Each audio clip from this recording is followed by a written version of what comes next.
Bom dia, irmãs e irmãos, que a paz e a graça do Senhor seja com vocês nesta manhã de domingo, segundo domingo do mês de dezembro. É um dia muito especial para nós, cristãos protestantes, porque no dia de hoje nós celebramos o dia da Bíblia.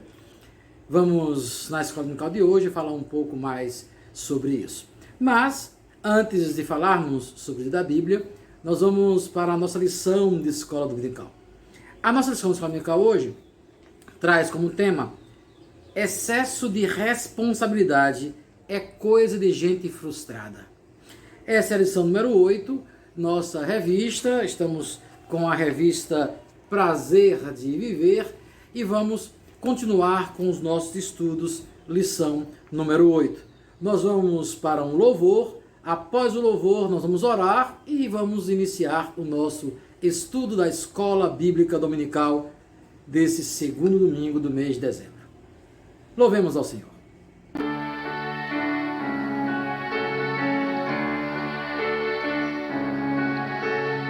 Logo de manhã quero te buscar, tua voz ouvir, teu amor sentir, que estender as mãos para te louvar, derramar meu coração sobre o teu altar, pois tu sabes bem tudo quanto há em mim, que vou te seguir e te amar até o fim. E no fim do dia, quando o sol se for, te adorarei, te darei louvor. Mesmo escura a noite, brilha a tua luz, e em teus braços eu descanso, meu Senhor Jesus.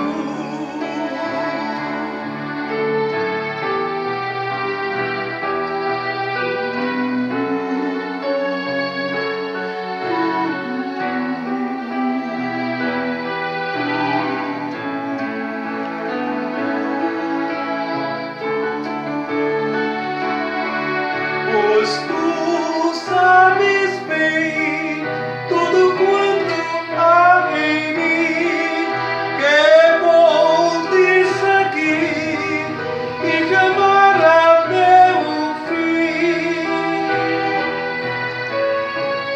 E no fim do dia, quando o sol se for, te adorarei, te darei louvor. Mesmo escura a noite, brilha a tua luz, e em teus braços eu descanso, meu Senhor Jesus. Mesmo escura a noite, brilha a tua luz, e em teus braços eu descanso, meu Senhor Jesus.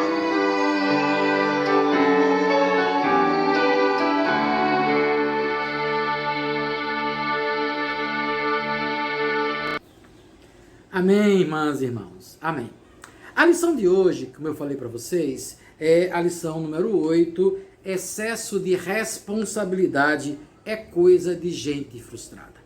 Essa lição foi escrita pelo reverendo Giovanni Alecrim.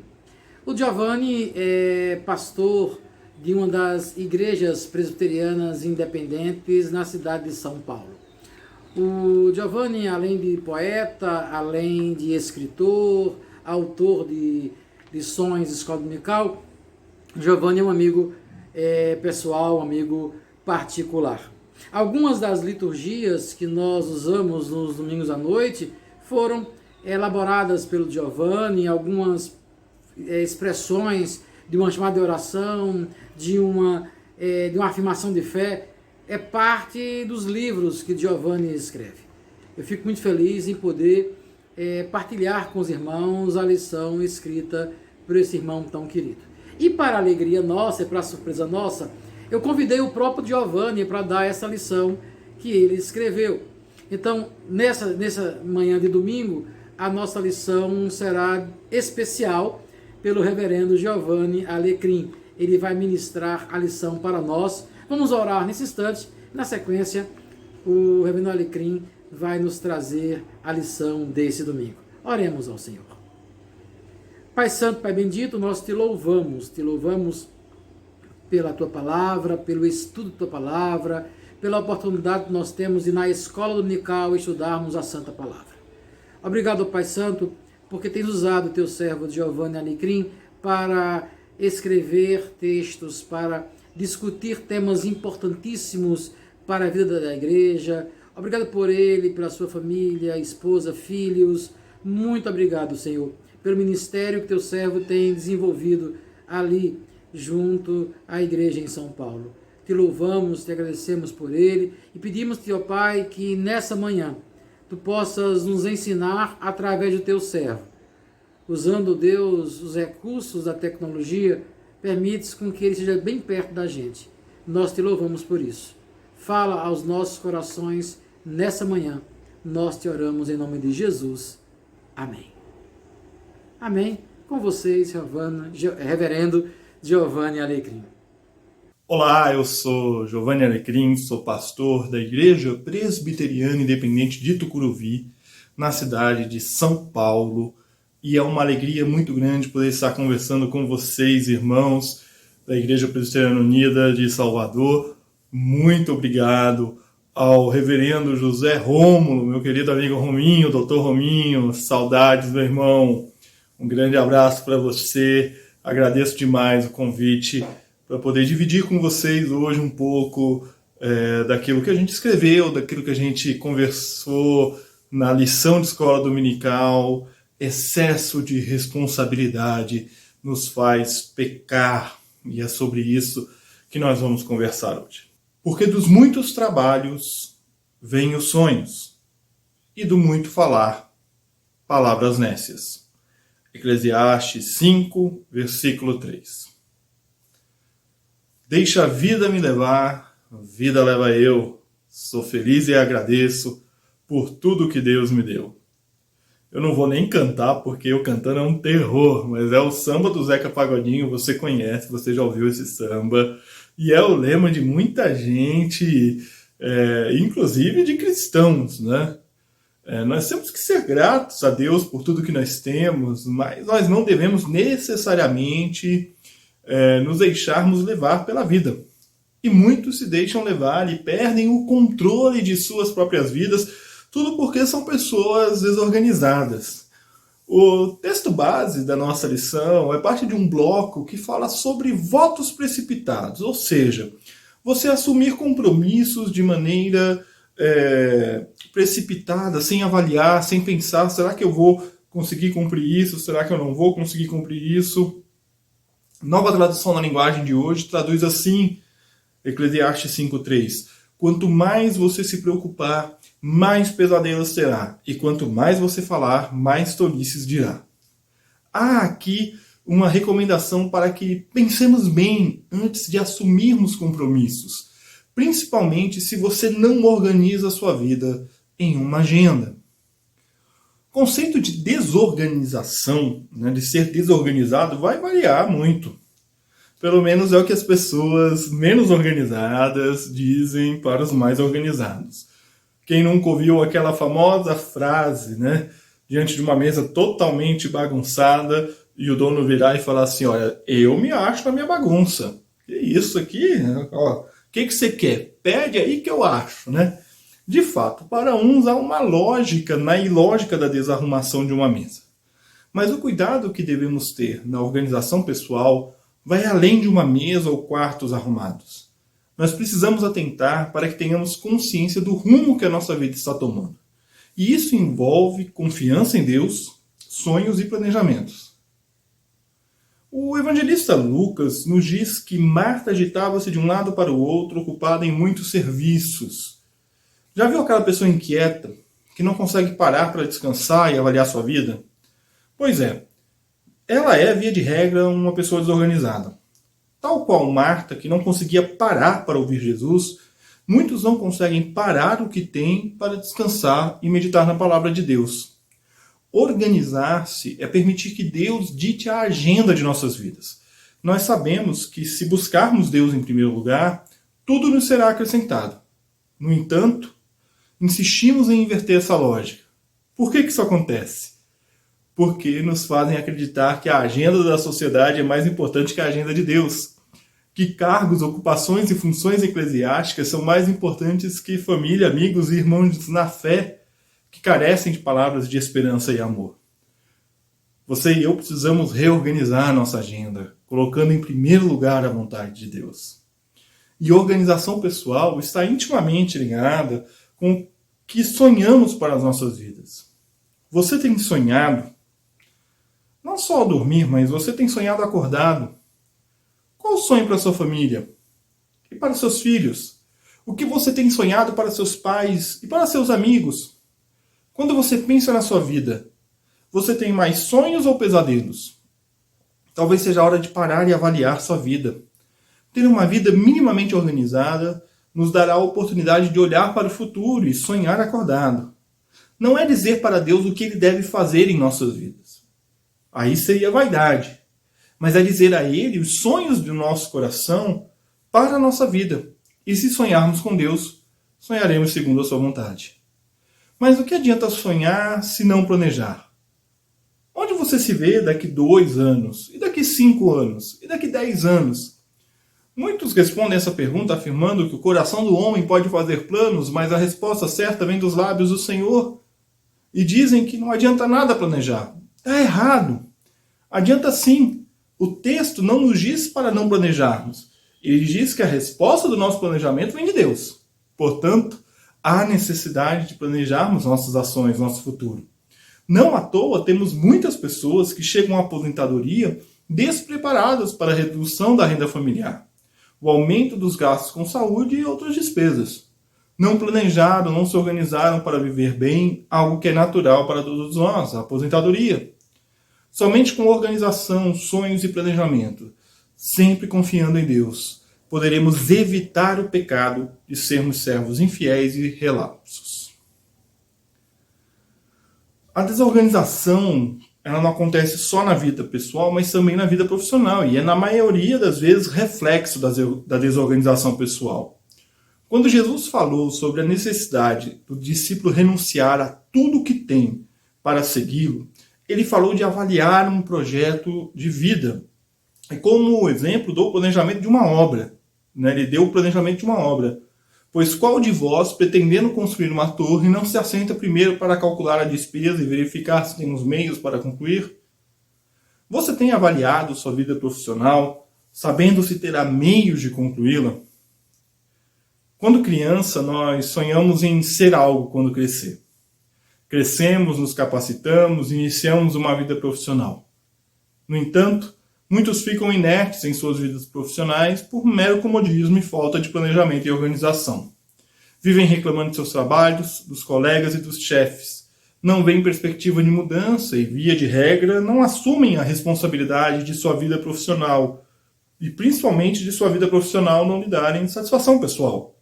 Ao olhar para a vida profissional de pessoas assim, vemos que elas se deixaram levar pela vida e não enfrentaram o desafio de melhorar sua vida profissional.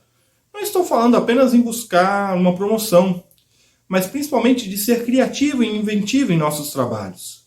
A desorganização profissional não nos dá a oportunidade de sermos criativos, pois estamos sempre perdidos em meio à bagunça de nossas vidas. De certo, alguns dirão que a criatividade é estimulada diante do caos, e eu concordo plenamente com isso, mas não é diante da desorganização. O caos é a situação absurda que carece de direção. A desorganização é a situação possível que deixamos de organizar para que pudéssemos nos ocupar da direção e dar ao caos. A criatividade no meio profissional carece de um mínimo de organização e planejamento. ser melhor remunerado, ter um emprego melhor, ou ter um emprego que nos satisfaça pessoalmente, poderá ser alcançado mais facilmente se nos organizarmos e nos planejarmos para tal. Caso contrário, ficaremos na lamúria de trabalhar com algo que não gostamos, ganhando o que achamos que merecemos, que não merecemos, e nos lamentando por não mudarmos de vida profissional. Cabe a cada um de nós avaliarmos nossas vidas e nos organizarmos, pessoal e profissionalmente, para vivermos de maneira digna da vocação e do dom que Deus concedeu a cada um de nós. Falei da desorganização na vida pessoal, na vida profissional, mas existe uma desorganização que é muito perniciosa, que é a desorganização na vida devocional. Porque como na multidão dos sonhos há vaidade, assim também nas muitas palavras, tu, porém, teme a Deus. Eclesiastes 5:7. Temer a Deus. Como está a sua vida devocional? Muitos responderão, que pergunta é essa? Grandes homens e mulheres de Deus, ao longo da história, foram pessoas de vida devocional. Liam a Bíblia, meditavam e oravam. Tinham uma vida devocional, ou seja, uma vida de devoção. Isso se refletia no testemunho em suas vidas pessoais e profissionais, bem como na vida da Igreja de Cristo. Foram pessoas consagradas, mas também pessoas normais, de carne e osso. Não eram super mulheres ou homens gloriosos, eram pessoas simples. Você e eu. Manter uma vida de celebração é importante. Celebrar na igreja, nos cultos, nos encontros. Agora a gente está distanciamento social, não é, pessoal? Mas estar nas atividades presentes, mesmo que online, né? É muito importante. Mas alimentar a nossa vida apenas nas celebrações é pouco, muito pouco. Podemos nos estender e buscar o ensino da palavra de Deus na escola dominical, nos pequenos grupos, no discipulado, mas ainda vai ser pouco para alimentar a nossa vida. Se não buscarmos o alimento diário, não teremos forças para suportar as adversidades. É uma questão de sustento de nossas vidas. Muitos de nós abrem mão de viver a fé que professamos no dia a dia. Não buscam na palavra de Deus e na oração o fundamento para as suas vidas. Não temem a Deus. Frequentam a igreja, falam muito, querem cargos, funções, mas não querem viver conforme a vontade de Deus. Estão desafiando Deus ao manter desorganizada a sua vida profissional. Querem dedicar-se no trabalho do Senhor, mas não querem dedicar-se a andar com o seu Senhor. A desorganização devocional acarreta em prejuízos enormes na vida da igreja e do povo de Deus. Líderes que não possuem uma vida devocional estão ensinando pessoas a respeito da vontade de Deus. Como falar daquilo que só conhece de ouvir? A desorganização devocional nos faz procurar atalhos. Aí a gente passa a ouvir música, programa de rádio, assistir programa na TV, tudo de cunho religioso, canal de YouTube, podcast, e aí a gente aceita tudo como verdade pelo simples fato de ser evangélico. Só que nada disso exclui a vida devocional. Não troque sua vida com Deus por uma vida com um artista ou pastor. Quem nos alimenta e nos sustenta é Deus. Ele é o único capaz de nos mostrar como organizar a nossa vida. Ele o faz por meio de artistas e pastores? Também. Mas ele é Deus pessoal, ele quer se relacionar conosco. Ele não faz uso de intermediários para isso. Eu quero concluir essa lição de hoje dizendo para você que a desorganização nos faz pecar porque ela nos impede de fazer aquilo que devemos fazer. Ela nos impede de sonhar e lutar pelos sonhos de Deus para as nossas vidas. Ela nos impede de mudarmos o rumo da nossa vida profissional, sendo mais criativos e produtivos. Ela nos impede de cultivarmos uma vida devocional, nos levando a substituir a palavra de Deus pela palavra de homens e mulheres. Organizar nossas vidas depende de nós. Eu preciso ter consciência que a minha vida desorganizada me trará mais prejuízos que vantagens, que perderei oportunidades e ainda desagradarei a Deus. Nós precisamos buscar organizar as nossas vidas. É um processo, leva tempo, mas não é impossível. Deus nos dá a direção certa para essa empreitada. Tu, porém, teme a Deus. Que nós possamos temer ao Senhor e buscar nele a direção certa para as nossas vidas. Esse é o desafio para nós hoje. Eu quero agradecer essa oportunidade de estar com vocês e dizer para você, não negligencie sua vida devocional. Ela é a base para a construção daquilo que você deseja para a sua vida. E eu quero te dizer, não importa a sua idade. Recentemente, pouco mais de um mês, a minha avó faleceu. E minha avó sempre foi um exemplo de fé para a minha vida. E a vovó faleceu com 96 anos, uma bênção de Deus. Foi diaconisa, uma pessoa que me ensinou nos caminhos do Senhor. Eu tive o privilégio de viver com a minha avó, morar com a minha avó por 10 anos, né? E uma das coisas que eu aprendi com a minha avó foi justamente a buscar, né, na vida devocional, o alicerce para a minha vida. Depois dela falecer, nós fomos até a casa dela e abrindo o baú dela, tem um baú que eu peguei para mim, de herança. Abrindo o baú dela, além de encontrar ali a Bíblia que pertencia a ela, encontrei uma agenda em que ela anotava as mensagens que eu via no domingo e ao longo da semana ela ia meditando em cima daquilo que estava escrito ali no domingo. E aí a gente pode compreender, e eu pude compreender a dimensão da vida da minha avó e do valor da vida da minha avó por conta desse exemplo. Ela temeu ao Senhor todos os dias da vida dela. Então nós também devemos temer ao Senhor, sabendo que Ele é o Senhor da nossa vida e que a vida devocional vai nos dar o alicerce necessário para encararmos as dificuldades da vida pessoal e da vida profissional. Que Deus abençoe, um grande abraço, IPU de Salvador, estejam em segurança. Obrigado, Rominho, um grande abraço, Deus abençoe e até a próxima. Amém, irmãs e irmãos. Que Deus possa continuar abençoando o seu servo, o reverendo Giovanni, e que possamos cada dia mais aprender com a sua santa palavra. Nós vamos ouvir um louvor.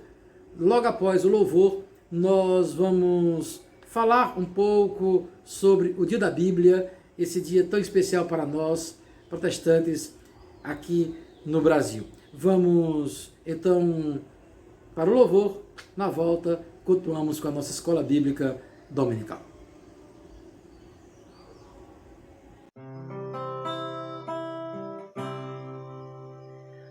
Perto quero estar,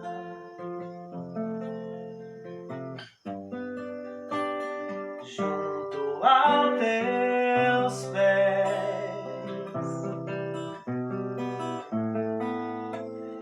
pois prazer maior não há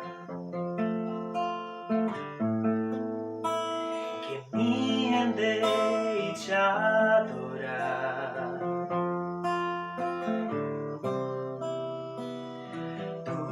Que há em mim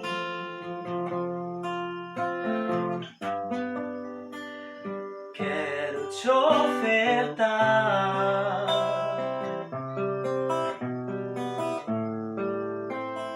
mas ainda é pouco, eu sei, se comparado ao que ganhei.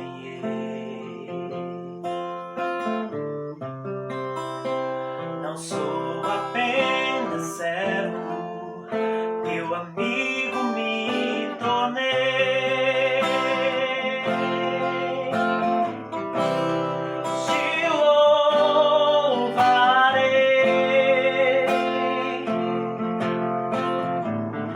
não importam as circunstâncias.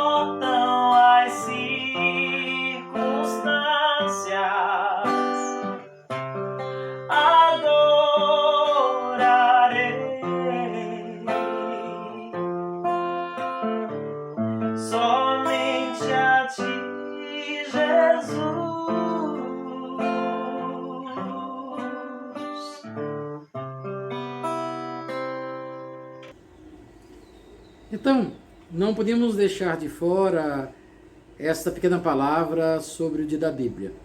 Essa semana, o nosso irmão Delfino, no grupo da igreja, trouxe algumas palavras falando do dia da Bíblia, trouxe algumas informações interessantes. Lá no grupo, para aqueles que não estão no grupo nem puderam ouvir, o irmão Delfino colocou o seguinte: no próximo domingo, hoje, comemora-se o dia da Bíblia. Oportuno enviar essas curiosidades. E aí ele traz algumas curiosidades para nós. Menor capítulo da Bíblia, Salmo 117. Maior capítulo da Bíblia, Salmo 119.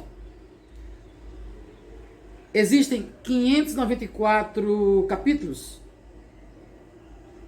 E aí, dentro daquela curiosidade, tá? Antes do maior salmo, 118, depois do menor salmo, o 118. E aí, quando você tem 594 capítulos vezes 2, os dois capítulos aí, temos 118,8. E aí, se você abrir a Bíblia no meio, vai cair no Salmo 118, versículo 8. O Delfino trouxe para nós esta curiosidade. Além disso, o irmão Delfino também nos trouxe algumas outras informações. O termo Bíblia, que usamos no singular, vem do grego ta Bíblia, ta argia, os livros sagrados. Bíblia, segundo alguns historiadores, era o nome do porto fenício, que na antiguidade era um dos grandes exportadores de papiro, que os gregos chamavam de Bíblia. A Bíblia é o maior best-seller de todos os tempos. Apresenta uma teoria sólida para o surgimento do homem, trouxe os fundamentos do cristianismo e do judaísmo. Alguns afirmam que influenciou o surgimento do Islã e mudou a história da arte. Sem ela, não existiriam os afrescos de Michelangelo, nem os quadros de Leonardo da Vinci. A Bíblia também legou noções básicas de direitos humanos, o livre-arbítrio, a justiça social, o amor e respeito ao próximo, etc. Ele traz essas informações e é interessante entendermos que a Bíblia, enquanto palavra de Deus, ela traz para nós todo o nosso ordenamento de pensamento. Então a Bíblia não é só um ordenamento jurídico do ponto de vista de normas, de leis e costumes, mas o texto sagrado nos traz reflexões sobre a própria existência humana. E aí eu quero, dentro ainda dessa homenagem, dessa lembrança ao dia da Bíblia, no site da Igreja Presbiteriana do Brasil tem umas informações bem interessantes que eu gostaria de ler para vocês. Conforme informações colhidas na Sociedade Bíblica do Brasil, o Dia da Bíblia surgiu em 1549, quando um bispo chamado Cranmer, que vivia na Grã-Bretanha, incluiu no livro de orações do rei Eduardo VI um dia especial para que a população intercedesse a favor da leitura do livro sagrado. A data escolhida foi o segundo domingo do Advento. O Advento é celebrado nos 4 domingos que antecedem o Natal. Foi assim que o segundo domingo de dezembro se tornou o Dia da Bíblia. Hoje, o Dia da Bíblia é comemorado em cerca de 60 países. Em alguns desses países, a data é celebrada no segundo domingo de setembro, numa homenagem ao trabalho de Jerônimo, tradutor da Vulgata Latina, conhecida tradução da Bíblia para o latim. No Brasil, o dia começou a ser celebrado pelos primeiros missionários evangélicos que, oriundos da Europa e dos Estados Unidos, a partir de 1850, aqui vieram para semear a palavra de Deus. Durante o período do Império, a liberdade religiosa era restrita e impedia as manifestações públicas dos evangélicos. Mas, por volta de 1880, essa liberdade foi crescendo e o movimento evangélico, juntamente com o Dia da Bíblia, foi se popularizando. Pouco a pouco, as diversas denominações evangélicas institucionalizaram a tradição do Dia da Bíblia, que ganhou ainda mais força com a fundação da Sociedade Bíblica do Brasil, em 1948. E em dezembro deste mesmo ano, houve uma das primeiras manifestações públicas do Dia da Bíblia em São Paulo, no Monumento do Ipiranga. Hoje, as comemorações fixadas no segundo domingo de dezembro mobilizam milhares de cristãos em todo o Brasil. Em alguns estados e em vários municípios, o Dia da Bíblia é data oficial. Vamos louvar a Deus pela sua palavra e aplicá-la em nossa vida.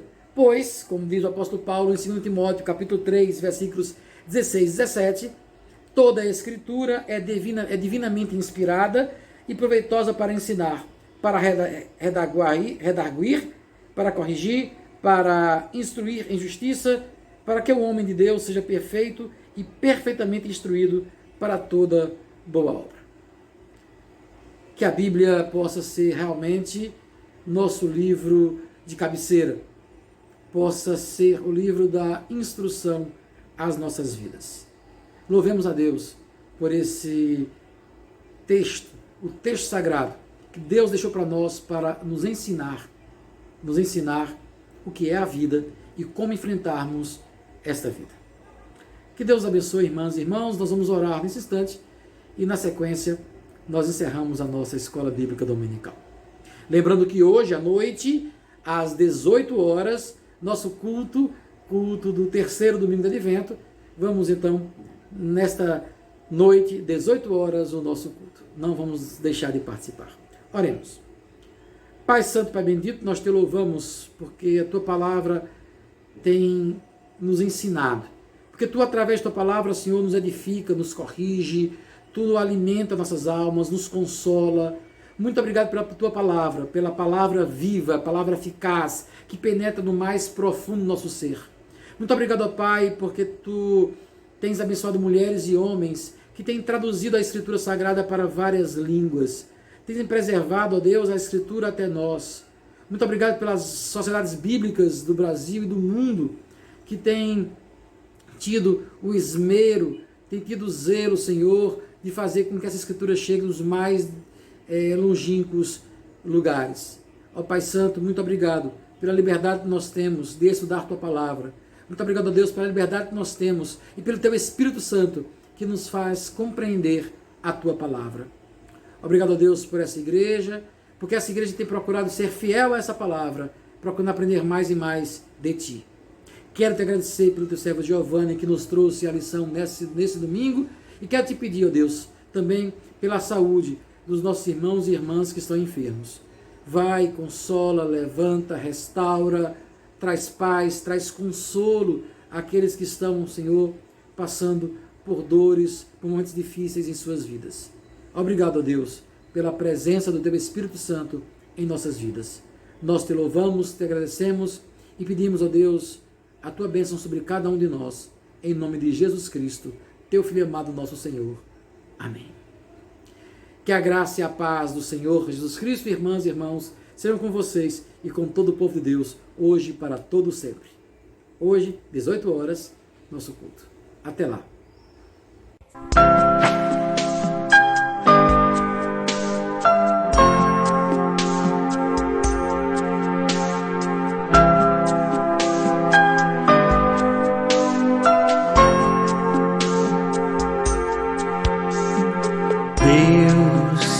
Está aqui, aleluia, tão certo como o ar que eu respiro, tão certo como a manhã que se levanta, tão certo como eu te falo e podes me ouvir.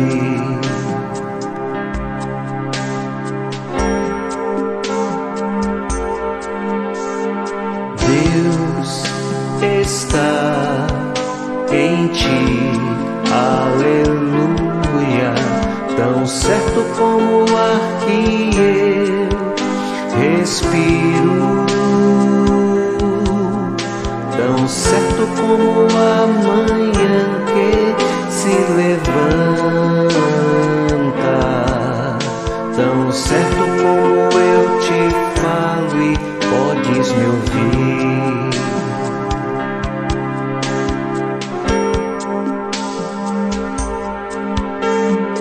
Deus está em nós, aleluia. certo como o ar que eu respiro, tão certo como a manhã que se levanta, tão certo como eu te falo e podes me ouvir.